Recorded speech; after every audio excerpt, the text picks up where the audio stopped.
राव जी, हाल ही में शैलेंद्र दानो भूपेंद्र कोरंगा के खिलाफ पहाड़ी आर्मी ने यह तहरीर दी कि 30 सितंबर 2025 को हल्द्वानी के बुद्धा पार्क में बेरोजगार आंदोलन के दौरान शैलेंद्र दानो ने आप पर 20 लाख रुपए लेने का आरोप लगाया, एलिगेशन लगाया। वहीं भूपेंद्र कोरंगा ने पेपर लीक के मामलों को लेकर छात्रों के आंदोलन को अपने नाम करने की कोशिश कर आपकी छवि को धूमिल करने का प्रयास किया। इन आरोपों का आप क्या जवाब देंगे और क्या आपको लगता है कि इन आरोपों के पीछे कोई यहाँ पर राजनीतिक षड्यंत्र या साजिश रची जा रही?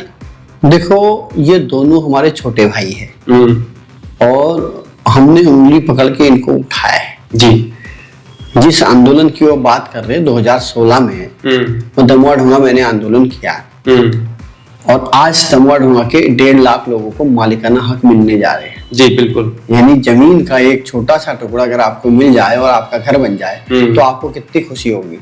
तो ये समझिए 1.5 लाख लोगों को अपना हक मिलने जा रहा है और उस आंदोलन के बदौलत जो आंदोलन 2016 में मैंने 6 महीने आंदोलन किया, 47 दिन धरने में बैठा रहा। अच्छा। इस राज्य की सबसे कद्दावर नेता माननीय स्वर्गीय इंदिरा हृदय जी उस समय वित्त मंत्री और विधायक हल्द्वानी के थे, उनके चूल्हे हिलाए और बड़े विवश होके उनने सारे प्रयत्न किए जो होते हैं उठाने के, मगर वो नहीं जीत पाए उस प्रयत्न पे। अच्छा। अनंतः उन्होंने रात में कैबिनेट बुलाई, रात में कैबिनेट बैठक बुला के जियो नोटिफिकेशन जारी करवाया। अच्छा। हमारे उस आंदोलन में इस राज्य के हिमालय पुत्र कहे जाने वाले माननीय अंडी तिवारी जी भी समर्थन के लिए आए, जो न्यूट्रल पर्सन थे, उसमें ना कांग्रेस में थे ना भाजपा में थे राज्यपाल बनने के बाद। तो उस आंदोलन की परिणति ये रही कि आज इस बड़े क्षेत्र को मालिकाना हक मिलने जा रहे हैं। ये छोटे भाई हमारे इस आंदोलन में पीछे से हमसे क्यों खपाते हमें नहीं मालूम, क्योंकि डे 1 से हम बैक से सपोर्ट कर रहे थे। हमारे 20-25 लोग हमेशा उस आंदोलन के सहयोगी रहे, क्योंकि हमने देखा भाई ये युवा अगर उसको आंदोलन को बढ़ा रहे तो हमारा काम है पीछे से सपोर्ट करना। हाँ। इनको मतलब ताकत देना। हाँ, जब एक बच्चे को वहां से आंदोलन से उठा दिया गया तो हमें लगा कि नहीं, आज 2 बच्चों को और बिठा दिया, अगर इनको एक को उठा दिया तो कल की डेट में इनको भी उठा लिया जाएगा। हाँ। इसलिए एक अभिभावक होने के नाते मुझे भी अनशन में बैठना चाहिए। स्वाभाविक सी बात है, आज मैं बैठा था, कहीं कोई और बैठता, फिर कोई और बैठता, क्योंकि जनता का आंदोलन है ना, संवेदनाएं जिनके पास होगी वो बैठेगा। कोई गलत बात है तो बताइए।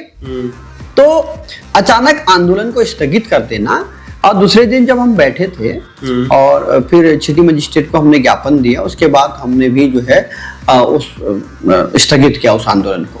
बाद में रात को मेरे पास एक वीडियो आता है, उस वीडियो में मैं देखता हूँ कि शैलेंद्र हमारा छोटा भाई बड़ा बौखलाते हुए कहते हैं कि हरीश रावत ब्लैकमेलर है और दमुआ ढुंगा आंदोलन 2016 में किया था, इसने 20 लाख रुपए लिए।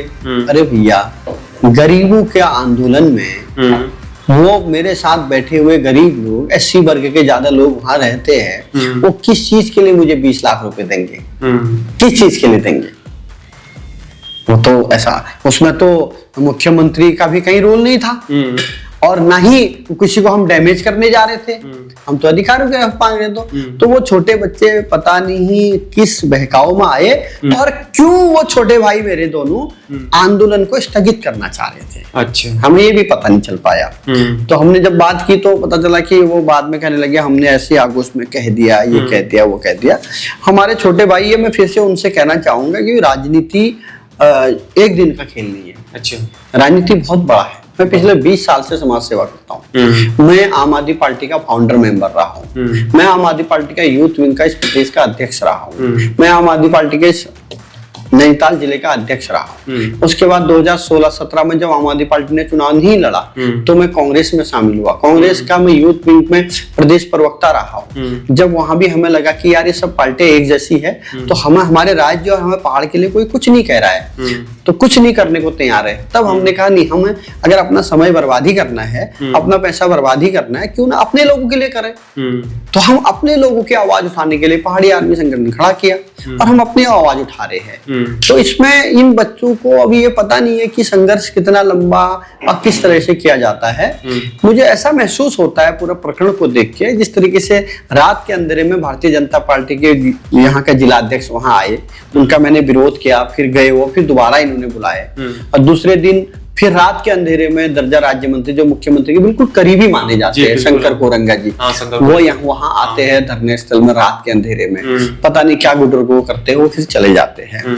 तो मैंने उनसे भी कहा, शंकर कोरंगा जी से मैंने कहा भाई तुम दिन में लाओ लश्कर के साथ आओ ना, मुख्यमंत्री का संदेश लेके, और कहो ये तुम्हारी मांगे पूरी होती है, धरना तोड़ो, दिक्कत क्या है। रात के अंधेरे में आने, तो इसका मतलब ये छोटे बच्चे हैं, छोटे छोटे लालच इनके है, और कहीं उस लालच के भंवर में ये फंस गए, और इसलिए ऊपर से कोई संदेश आया कि अनशन तोड़ दो, खत्म करो, और ये अपर तपड़ में अनशन तोड़ा। और दूसरे दिन हम और एक दूसरा इन्हीं का साथी पीयूष है, वो बैठा था, तो ये पीयूष का और हमारा अनशन तोड़ना चाह रहे थे। जब हमने ना तोड़ने की शर्त है कि भाई हम नहीं तोड़ेंगे, तो पीछे से जो वीडियो आप देख रहे हैं, जिन वीडियो की बात, उस वीडियो में बावले होके उतावले होके कह रहे हैं कि हमारा आंदोलन है, ये अनशन में क्यों बैठ गया, ये ब्लैकमेलर है, इसने 20 लाख रुपए लिए दमुआ डोंगा आंदोलन 2016 में। तो ये सब कुछ कहने का क्या, इसका मतलब इनको बच्चों को खुश होना चाहिए कि हम उठ गए, आंदोलन बढ़ना चाहिए यार। अगर हरदा बैठ गए, पीयूष भाई बैठ गए, ये आंदोलन और बढ़े, और लोगों को बैठाएं, हम तो उठ गए। तो आंदोलन में तो कभी भी होता है ना, सहयोगी जितने और आगे उतना खुश होता है आदमी, बिल्कुल, क्योंकि आंदोलन तो तभी पड़ेगा ना। तो मुझे कहीं ना कहीं लगता है कि ये मिसअंडरस्टैंड हो गए, जिसकी परिणति ये है कि मुख्यमंत्री ने तो कह दिया सीबीआई जांच होगी, मगर मुझे नहीं लगता कभी सीबीआई। अरे पिछली सरकार में त्रिवेंद्र गवर्नमेंट ने, त्रिवेंद्र सरकार ने, मुख्यमंत्री त्रिवेंद्र जी ने उस सदन में खड़े होकर कहा है कि एनएच घोटाले की हम सीबीआई जांच करेंगे। क्या सीबीआई जांच हो पाई आज?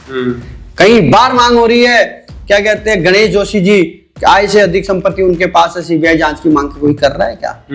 क्या रानीखेत के विधायक नैनवाल जी के ऊपर सीबीआई जांच की तलवार लटकी है, क्या वो प्रॉपर सीबीआई जांच हो रही है क्या? बताइए ना। पिछले प्रकरण में, पिछले सरकारों के प्रकरण में पूर्व मुख्यमंत्री जी और पूर्व मंत्री और महेश जो ये उमेश कुमार शर्मा जो खानपुर से विधायक है, उनके क्या कहते हैं सीबीआई जांच की मांग कई बार कोई कर रहा है क्या? कोई नहीं कर रहा है। बच्चों को जुमला दिया गया है, जुमला देना भारतीय जनता पार्टी की कला है। और सीबीआई जांच की बात हुई, नहीं किया। आज फिर उन्होंने पेपर रद्द करने की बात कह दी, फिर धाकड़धामी बन गए, है ना, और बच्चे ताली बजाने। तो बच्चों को इन्होंने सांप बोल के रस्सी दिखाई, और रस्सी को पटक के मार दिया, बोले कि सांप मर गया, और बच्चे खुश। तो यही हो रहा है इस राज्य में। नए नौनिहालों को अभी पता नहीं है आंदोलन होता क्या वास्तव में। नए बच्चों को नहीं पता होता आंदोलन क्या। क्यों? नए बच्चों को पढ़ाई करनी होती है। वो अगर आंदोलन में कूद गए, पुलिस धाराएं लगने लगी, माँ बाप वापस बुला लेंगे। हाँ बिल्कुल, वो तो होता ही, बुला लेंगे 100%। हमने देखा है ना, अग्निवीर का आंदोलन में पहले दिन लड़के यहाँ आए, जैसे अगले दिन जैसे हम जाने की सोच रहे, बच्चे गायब। माँ बाप ने बुला दिया, भाई तुझे आगे भर्ती देखनी है, करियर बनाना है, क्या धारावार के चक्कर में लगा पड़ा। तो कभी भी युवा साथी हो सकते हैं, छात्र आपके आंदोलन के साथी हो सकते हैं, मगर छात्र स्वयं आंदोलन नहीं कर सकते। उनको पीछे से आपको सपोर्ट करना ही पड़ेगा, और एक टाइम ऐसा भी होगा खुल के सामने खुद भी हैंडल करना पड़ेगा, खुद भी नेतृत्व करना पड़ेगा। ये समय आ रहा था, क्योंकि उससे पहले हमें तो लगा कि ये जो युवाओं का आंदोलन ही बड़ा आंदोलन बनेगा, इस राज्य की शायद दिशा दशा चेंज कर सकता है। हमें इस बात की चिंता थी कि 20 तारीख को दिवाली आने वाली है, ये तो 14-15 तारीख से माँ बाप इनको बुला लेंगे, तो उस दौरान हम इस आंदोलन को कैसे चलाएंगे। मुझे लगा 2-3 महीना चलेगा, और इस आंदोलन में युवाओं के पेपर लीक का ही मसला नहीं, बेरोजगारी मसला नहीं, बल्कि महिला शोषण भी मुद्दा आएगा, भ्रष्टाचार भी मुद्दा आएगा, खनन भी मुद्दा आएगा। इस राज्य की जो पर्यटक नीति बेकार बना रखी है, खत्म कर रहा है, जर्जर पहाड़ कर दिए, वो भी आएगा। जिस तरीके से भूस्खलन लगातार हो जा रहा है, जो पब्लिसिटी स्टंट करने के लिए बड़ी बड़ी कंपनी को दुनिया से यहाँ बुला के हमारे पहाड़ों को चीरा जा रहा है अवैज्ञानिक तरीके से, तो वो मुद्दा भी आएगा। हमें सिलकाना टनल भी आएगा, धराली थराली भी आएगा, देहरादून भी आएगा, मगर खत्म कर दिया। रावत जी, जो आप ये बात कर रहे हैं ना, यही चीज बीजेपी के जो नेता है ना, वो भी यही बात तो कर रहे हैं कि धाकड़ धामी ने इन सबका मुंह बंद करा दिया है। यस, धाकड़ धामी जी ने, यानी कि मुख्यमंत्री धामी जी ने इन सब का मुंह जो बंद करा दिया है, पेपर को कैंसिल करा के री एग्जाम कराने की बात कर दी। और जो नेतागिरी करने के चक्कर में रहे थे और जो छात्रों को बरगला रहे थे, ये मेरे शब्द नहीं है, बीजेपी नेताओं के शब्द है, और इन्होंने इनका मुंह बंद करा दिया। अरे वो तो ये कह रहे हैं कि जो आंदोलनकारी लोग हैं ये पढ़े लिखे है ही नहीं। दूसरी बात, उनके भट्ट जी यानी बीजेपी के अध्यक्ष महोदय, प्रदेश अध्यक्ष, वो कह रहे भैया मैदान पे आओ, चुनाव मैदान पे आओ, औकात दिख जाएगी। हाँ। और मगर वो खुद को भूल गए। 2022 में उनके जो अभी मुख्यमंत्री है, इनको खटीमा के लोगों ने औकात दिखाई। अच्छा। जो स्वयं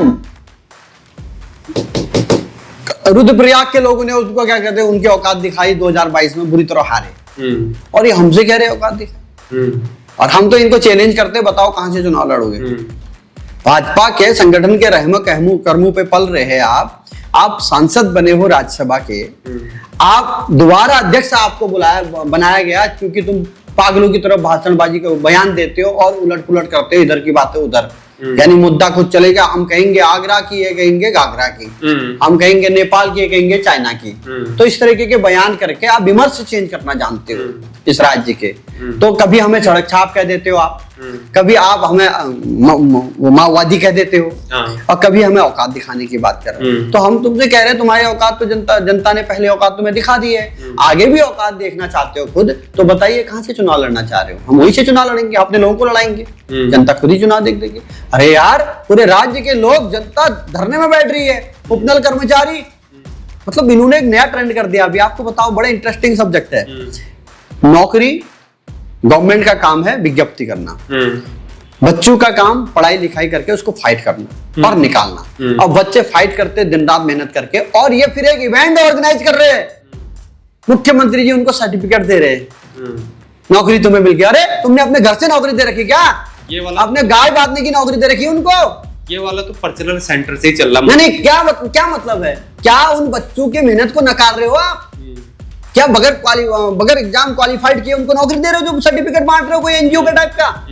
वो बच्चे भैया अपने दम पे बने हैं। और यही नहीं, उपनल कर्मचारियों के 6 महीने का वेतन रुक गया, आंदोलन किया उपनल कर्मचारियों ने, उसके बाद मुख्यमंत्री जी ने उनके वेतन के लिए पैसा अलॉट किया।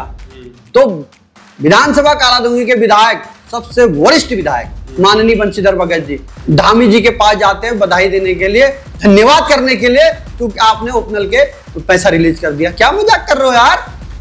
एक बंदा 6 महीने से तनख्वाह नहीं दे रहे हो, उसके बाद बच्चे भूखे मर रहे, स्कूल के बच्चे का वो कट रहा है, रस्टिकेशन हो रहा है, और दुकान वाला राशन नहीं दे रहा, और तुम वहां बधाई दे रहे हो मुख्यमंत्री को, तुमने इनकी सैलरी रिलीज कर दी। मतलब नाक काट दी इन्होंने हमारे उत्तराखंड के भैया। तो ये इस तरीके से ट्रेंड कर रहे हैं, ये मतलब बुरी तरह, बहुत बुरी तरह इन्होंने एक नैरेटिव सेट कर रखा है कि पहले हम इनको अपने फील्ड पे लाएंगे, उस पिच पे खिलाएंगे, जैसे ये खेलने लग जाएंगे, थोड़ा शॉट मारने लग जाएंगे, तो हम कहेंगे भैया गेम ओवर, अब दूसरा पिच तैयार है। आपने उपनल की बात करी थी, मैं कहीं ये स्पीच में सुन रहा था बीजेपी की तरफ से, उन्होंने बोला कि उपनल में जो है 50 लाख का किसी की दुर्घटनावश हो जाती है तो हमने उनको 50 लाख का इंश्योरेंस कवर दे दिया। तो इन बात इसको कैसे देखते हैं आप? देखो प्रभु, इसका प्रचार प्रसार किया जा रहा है। देखो प्रभु, मैं फिर बता रहा हूँ, प्रचार प्रसार तो इस बात का भी कह रहे, बड़े बड़े पोस्टर बैनर लगा के कि TUK की CBI जांच होगी करके। ये तो प्रचार प्रसार, मिठाई तो उस समय भी बांट रहे थे जब हल्द्वानी में ISBT जो है ट्रांसपोर्ट नगर बनाने की बात कर रहे थे, सभी विधायकों ने, हल्द्वानी रामनगर के विधायकों ने मिठाई बांटी। कहाँ है ISBT? तो इनका काम, कहते हैं ना, ये गणेश जी को भी दूध पिला देते हैं, इनके लिए एक डायलॉग है, ये गणेश जी को भी दूध पिला देते हैं। इन्होंने हमारे राज्य के, जो हमारा राज्य है हिंदू बहुल राज्य, तो इन्होंने नब्ज पकड़ ली है। उस नब्ज को पकड़ते हुए जय श्री राम के नारे के साथ जाते हैं, ये कहते हैं जो जय श्री राम के नारे लगाएंगे वो हमारे, जो नहीं लगाएंगे वो मोमबनों के। सीधी सी रात 2 फाड़ कर दिए। अब इस 2 फाड़ में नरेंद्र मोदी जी का नारा आता है, वो कहते हैं एक हो तो सेफ हो। योगी जो ब्रांड एम्बेसडर है हिंदुत्व के, वो कहते हैं बटोगे तो कटोगे। अगर ये करते हैं तो ये नारा बढ़ जाए। यदि यही नारा हमने कह दिया अपने पहाड़ के लोगों से, भाई एक हो तो सेफ हो, बटोगे तो कटोगे, तो हम पे आरोप करते हैं हिंदुओं को बांटने का काम करते हैं। आप समझिए, मतलब तुम नाचो तो डांस, हम नाचे तो मुजरा, ये कैसे हो सकता है भाई? अच्छा, तो रावत जी, जैसे कि आप ये बात कर रहे हैं, इसी में वापस आते हैं आप ही के उसमें, उत्तराखंड में जहां आप पहाड़ियों की बात कर रहे हैं, पहाड़ी हिंदू की बात कर रहे हैं, और उत्तराखंड क्रांति दल जो UKD है वो भी जो है यह बात कर रही है और भारतीय जनता पार्टी भी यह बात कर रही है, हिंदुत्व की बात कर रही है, सनातनी की बात हमेशा करते आई है। और इन सब से आप अपने पक्ष को सबसे अलग कैसे रखते हैं? राइट, देखिए भारतीय जनता पार्टी ने इस दुनिया के, इस देश के सनातन से हिंदू को अलग किया। हिंदू तो कुछ होता ही नहीं है, सनातन धर्म होता है। सनातन से अलग करके हिंदू अलग किया और हिंदुत्व की राजनीति करके सत्ता हासिल की। और हम आज सनातन से बाहर आके अपने आप को पहाड़ी हिंदू कहते हैं, तो इनको लगता है बांट रहा। अरे यार, तुमने अलग किया गलत नहीं है, तो हमने अलग किया क्यों गलत हो गया? जहां तक आपने तीसरी पार्टी, क्षेत्रीय पार्टी यूकेटी की बात कही, यूकेटी ने कभी भी इस बात को कहा ही नहीं। एक्चुअल में यही उनकी गलती रही है। वो पहाड़ी शब्द जरूर कहते हैं, मगर पहाड़ में रहने वाला अग्रवाल, पहाड़ में रहने वाला गुप्ता, पहाड़ में रहने वाला चड्डा, पहाड़ में रहने वाला सलीम, वो सब उनके साथी है। अच्छा, तो जी वही कारण है कि पिछले 25 सालों में हमारी क्षेत्रीय ताकत मजबूत नहीं हो पाई। पता नहीं किस बात का इनको डर है यार। हम डंके की चोट पे कह रहे हैं 80 से 85% इस राज्य में हम है आज भी। तो हमें डरने की जरूरत है या हमें ताकतवर बनने की जरूरत है? हमें संगठित होने की जरूरत है। कोई नहीं है मुकाबले में। हाँ, हमारा जो डर है वो डर हमें मुकाबले से बाहर कर रहा है। अच्छा, ओके। तो इसीलिए जो भी क्षेत्रीय पार्टी है उसको डंके की चोट पे कहना पड़ेगा। पहाड़ में रहना है तो पहाड़ी हिंदू कहना पड़ेगा। ओके रावत जी, आजकल हिंदुत्व और हिंदुआती और सनातन में मैं दोबारा आता हूं, इसको और क्लियर करने की कोशिश करते हैं कि रावत जी, आजकल अध्ययन करने पर यह पता चल पाया है जल्दी से नेता बनने के लिए या कहो कि हिंदू का ठेकेदार बनने के लिए उनकी कोशिश की जा रही है। हिंदू के ठेकेदार बनने की कोशिश, यह नेता बनने का शॉर्टकट है। जो जितना ज्यादा कट्टर बनेगा वो उतनी जल्दी नेता बनेगा। इस हिंदू जो हमारा राष्ट्र है, जब यहाँ पर सबसे ज्यादा जनसंख्या उनकी है, बस सनातन की बात कर लो, नेता बन जाओ, शॉर्टकट है। जितना कट्टर बनेगा उतनी जल्दी नेता बन पाएगा। जबकि जमीन पर इससे जो समाज के जो जरूरी मुद्दे होते हैं वे धरे के धरे रह जाते हैं। तमाम संगठन यहाँ पर खुल चुके हैं। हम बड़े सनातनी, हम बड़े हिंदू, हिंदू सर्वे सर्वा बनने की होड़ मच चुकी है। क्या यह केवल राजनीति में आने का क्या एक सरल उपाय है और राजनीति में आकर फिर वही पैसों का गबन करना है और आम जनते के पैसे को डकार जाना है और अपने अपने घरों को भरना है और फिर अपने काम बनता, बाकी भाड़ में जाए जनता? इसे आप कैसे देखते हैं? देखिए, मेरा सीधा मानना है अपने परिवार, अपने समुदाय, अपने समाज के लिए लड़ाई लड़ना सबसे बेहतर। और अपने लिए अगर कोई लड़ाई लड़ता है, उसको आप कोई राजनीतिक चश्मे से देखता है तो देखने दें। क्योंकि मुझे अपने घर मजबूत करना है तो मुझे अपने घर की ही बात करनी होगी। अगर मैं पड़ोसी को भी खाना खिलाना चाहता हूं तो मुझे पहले मजबूत होना होगा। अगर मेरी जेब में 100 रुपए नहीं है और मैं क्या आपको चाय पिलाने की बात कर सकता हूं? सबसे पहले मुझे आर्थिक रूप से, सामाजिक रूप से, सांस्कृतिक रूप से, संसाधनों से मजबूत होना होगा। और वो कब होगा? जब मैं अपने लोगों को अपने साथ खड़ा रखूंगा। क्योंकि इस दुनिया में अगर कोई ताकत है, वो ताकत मैन पावर की है। और मैन पावर कौन होते हैं? मेरे परिवार के लोग। मेरा परिवार मेरा पहाड़ है और मैं अपने पहाड़ की बात करता हूं और मेरे पहाड़ में सारे हिंदू रहते हैं, तो अगर उनकी बात करता हूं तो क्या गलत है? अगर उसको लगता है किसी को ये शॉर्टकट है या लॉन्ग कट है तो लगने दीजिए, मगर धरातल की बात भी तो समझिए। क्या मैं हमारे संसाधनों, लुटते पिटते संसाधनों की बात कर रहा हूं? क्या गलत है? हम कह रहे हैं ना, इस राज्य में मूल निवास खा गए हो तुम। मर्डर कर चुकी भाजपा कांग्रेस हमारे राज्य के सपनों के। भाजपा कांग्रेस मर्डरची है हमारे मूल निवास प्रमाण पत्र के। मैं डंके की चोट पे कह रहा हूं, बर्बाद कर दिया हमारा राज्य भाजपा कांग्रेस ने। भाजपा ब्लेम करती है कांग्रेस पे कि मोहम्मदन से इस राज्य में आके डेमोग्राफी चेंज कर रही है। मैं दावे के साथ कह रहा हूं, भाजपा और कांग्रेस दोनों इस राज्य की डेमोग्राफी चेंज कर रहे हैं। क्या मतलब है भाई? ये कौन है ये लोग जो पहाड़ में जमीनें ले रहे हैं? कौन है ये? क्या पहाड़ के वासी है? क्या पहाड़ के कल्चर है? कई बार बोलते हैं, हमारे बहुत पुराने लोग कहते हैं यार हम भी पहाड़ी है। कोई अग्रवाल जी कहते हैं, कोई जायसवाल जी कहते हैं, कोई मित्तल जी कहते हैं, गुप्ता जी कहते हैं, रावत जी हम तो पहाड़ी है यार, बहुत पुराने लोग हैं। मैंने कहा भाई देखो, हमारे पहाड़ की लड़की तुम अपने घर में ले जाते हो संस्कारवान है करके, क्या वहीं तक पहाड़ियत खत्म होगी?